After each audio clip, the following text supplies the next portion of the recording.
June 12th to 14th, Mana Vijayawada SS Convention Center lo Green Energy India Expo 2025. Solar, windmills, EV, energy storage lo latest innovations, live demos, business opportunities. Clean world patla passion ఉన్న వాళ్ళందరూ Green Energy India Expo.biz లో register చేసుకోండి.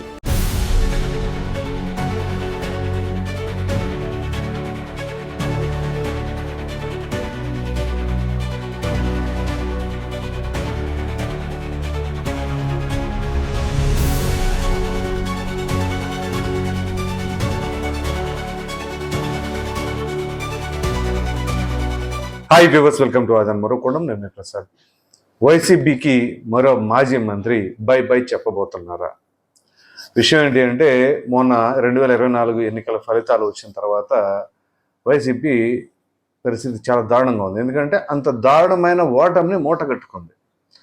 అయితే party కోసమే అంకిత భావంతో stick on అయిపోయే వాళ్ళు కొంతమంది, ఇంకొంతమంది పరిస్థితి ఏంటి అంటే అధికారంలో ఉన్న సమయంలో చేసిన వ్యాఖ్యలకు గాను ఇక వేరే పార్టీ వాళ్ళు చేర్చుకుంటారో లేదో అనే డౌటు, ఇంకొంతమందికి ఇక దిక్కు లేక అదే పార్టీలో ఉండే పరిస్థితి, ఇంకొంతమంది అభిమానంతో అదే పార్టీలో ఉంటారు.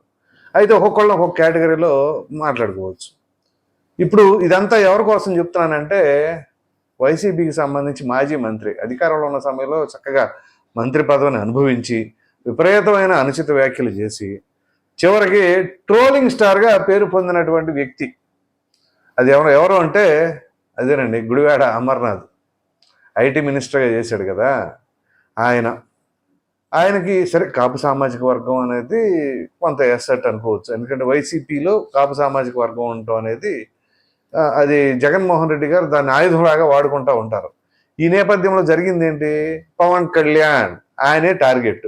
సో పవన్ కళ్యాణ్ గారిని టార్గెటెడ్గా ఇటు గుడివాడ అమర్నాథ్ కానీ, పేరు నాని కానీ, అంబటి రాంబాబు కానీ ఒకటే సామాజిక వర్గం కదా, వీళ్ళందరూ పవన్ కళ్యాణ్ గారే టార్గెట్గా వాళ్ళు ఇచ్చిన అధికారము ప్రజల వైపు, పరిపాలన వైపు కాన్సన్ట్రేట్ చేయకుండా పవన్ కళ్యాణ్ గారి మీదే కాన్సన్ట్రేట్ చేస్తూ ఉండేవాళ్ళు అనమాట.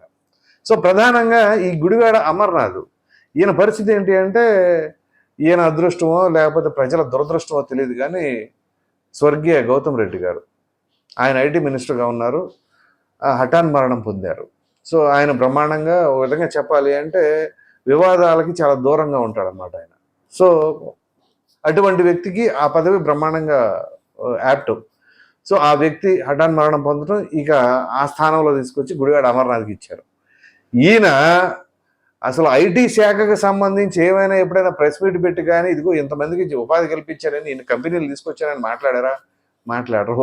ఒక్కసారి అసెంబ్లీ వేదికగా చెప్పారండి.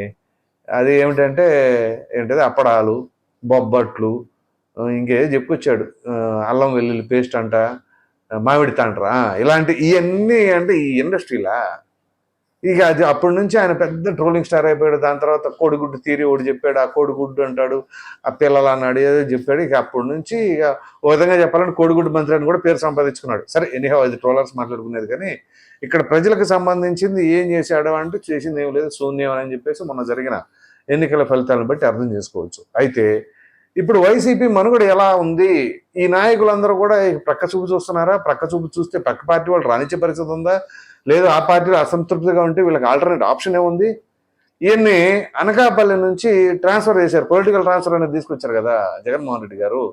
ట్రాన్స్ఫర్ చేసి గాజువాక నియోజకవర్గంలో వైసీపీ తరఫున పోటీ చేశాడండి.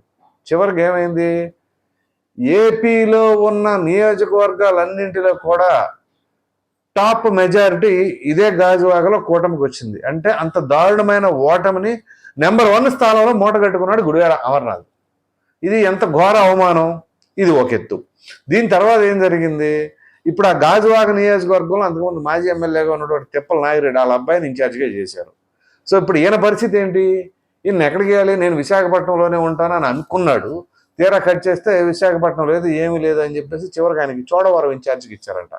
ఆయనకి చోడవరం ఇన్ఛార్జికి ఇచ్చినప్పటి నుంచి అసలు యాక్టివ్గానే లేరు, పార్టీకి సంబంధించిన కార్యక్రమాల్లో పాల్గొనట్లేదు. అంతెందుకు, మొన్న అదేదో వెన్నుపోటు దినం అని పెట్టారు కదా, ఆ రోజు ఎక్కడ ఉన్నాడు మనిషి, ఒక ఉలుకు లేదు పలుకు లేదు, ఎక్కడ ఉన్నాడు ఎవరికి తెలియదు.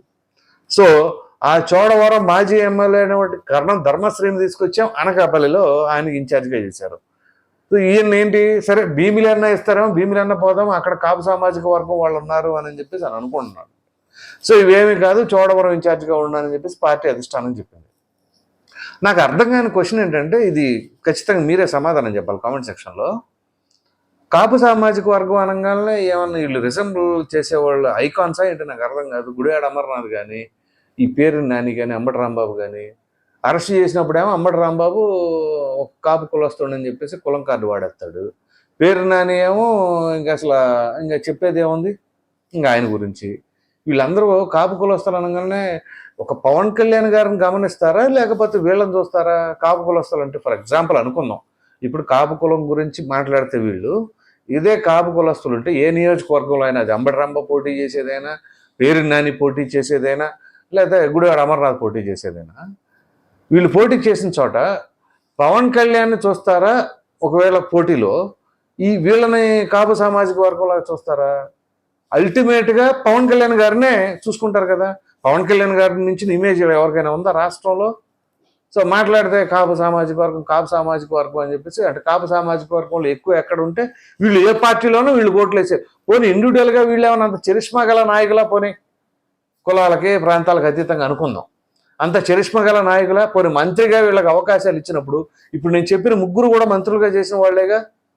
ఆ ముగ్గురు ఎక్కడైనా సరే హుందాగా వ్యవహరించడం, దానివల్ల ప్రజల్లో మంచి చరిష్మా, మంచి ఇమేజ్ సంపాదించడం అనేది ఈ ముగ్గురులో ఏ ఒక్కరైనా చేశారా?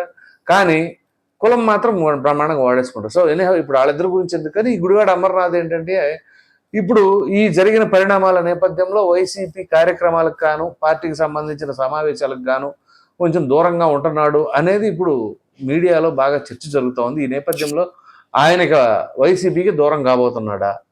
ఒకవేళ వైసీపీకి దూరం అయితే ఆల్టర్నేట్ ఆప్షన్ అంటే, ఆల్రెడీ ఆయన అంతకుముందు కాంగ్రెస్లో ఉన్నాడు, కాంగ్రెస్ నుంచి టీడీపీకి వచ్చాడు, టీడీపీ నుంచి వైసీపీకి వచ్చాడు. సో 3 పార్టీలు ఇప్పటికి. ఒకవేళ మారాలనుకుంటే ఏమన్నా ఆప్షన్ ఉందా? ఒకటి వెళితే మరలా వెనక్కి టీడీపీకి వెళ్ళాలి, టీడీపీ రాణిస్తుందా? Already housefull board. పోనీ జనసేన అంటారా? ససేమిరా, అసలు కనీసం గేటు దాకా కూడా రాని నాకు తెలిసి అయితే. ఎందుకంటే ఆయన చేసిన వ్యాఖ్యలు అట్లా ఉన్నాయి. ఏంటి, ఈయనతో ఫోటో దిగడానికి పవన్ కళ్యాణ్ గారు సెల్ఫీ తీసుకున్నాడంట ఆయనతో.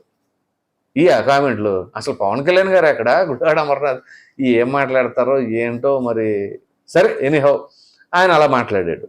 సో ఈ నేపథ్యంలో ఆయనకి జనసేన కానీ టీడీపీ కానీ ఆప్షన్ లేదు, ఏదైనా ఉంటే బీజేపీ.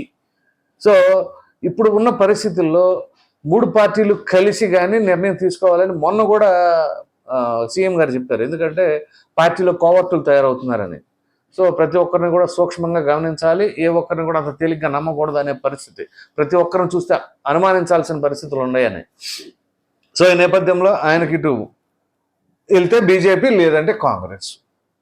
ఈ 2 పార్టీల పరిస్థితి ఏంటి? బీజేపీకి పొత్తు ఉంటేనే పరిస్థితి, కాంగ్రెస్తో ఎవరు పొత్తు పెట్టుకోరు, ఆ పార్టీకి అసలు ఏమీ లేదు. ఈ నేపథ్యంలో ఇక రాజకీయ భవిష్యత్తు శూన్యమా? దాదాపుగా అంతే అనుకోవాలి. ఇక సో ఒకసారి ఎమ్మెల్యే అయ్యాడు, 5సారి మంత్రిగా చేశారు, అయిపోయింది, ఇక చాప్టర్ క్లోజ్. అంటే ఇప్పుడు జగన్మోహన్ రెడ్డి గారు పార్టీ పెట్టిన తర్వాత ఒకసారి సీఎం ఎట్లా అయ్యారో అట్లా అవుతారు అని చెప్పేసి కూడా కొంతమంది రాజకీయ విశ్లేషకులు అభిప్రాయపడుతూ ఉన్నారు. మరి ఈ నేపథ్యంలో వీళ్ళ భవిష్యత్తు ఏంటి?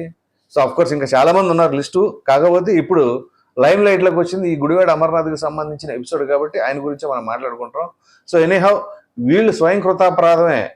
పవన్ కళ్యాణ్ గారిని టార్గెటెడ్గా చేసుకొని ఇచ్చిన అధికారాన్ని సద్వినియోగం చేసుకోకుండా, లేదా ఆ పెట్టుబడిదారులను తీసుకురావాలి, లేదా యువతకు ఉపాధి కల్పించాలి, అది ఏమీ లేదు. ఇక మనం చెప్పేయేమో ఈ అప్పడాలు, అల్లం వెల్లుల్లి పేస్ట్లు, బొబ్బట్లు, మామిడి తాండ్రలు, కోడిగుడ్లు, వాటి గురించి మాట్లాడి చివరికి ఈ పరిస్థితి తెచ్చుకున్నాడు అని చెప్పేసి రాజకీయ నాయకులు సైతం విమర్శలు కురిపిస్తూ ఉన్నారు. మరి చూద్దాం, ఈయన ఇంకా ఆల్టర్నేట్ ఆప్షన్ కింద ఏమైనా చేసుకుంటారా, లేకపోతే ఎటు దిక్కులేదు కాబట్టి ఇప్పుడు కొంతమంది ఉన్నారు చివరికి ఎటన్నా వెళ్దామని ట్రై చేసి చివరికి ఎటు దిక్కాక మళ్ళీ అదే పార్టీకి వచ్చేసిన వాళ్ళు, అంటే అప్పుడు దాకా ఇన్యాక్టివ్గా ఉండి మళ్ళీ యాక్టివ్ అయిన వాళ్ళు. సో ఫర్ ఎగ్జాంపుల్ చెప్పాలి అంటే మాజీ మంత్రి విడుదల రజని ఇనీషియల్ డేస్లో ఆవిడ ఎక్కడ లేరు, అసలు సౌండ్ లేదు, మనిషి ఉలుకు లేదు, పలుకు లేదు. కానీ ఇక ఎక్కడ డోర్ నాక్ చేసినా కానీ ఎవరు ఓపెన్ చేసేసరికి మరలా తిరిగి వచ్చేసి మా జగన్ అన్న అని చెప్పేసి మళ్ళీ మాట్లాడుతున్నారు. సో ఇట్లా ఉందన్నమాట పరిస్థితి.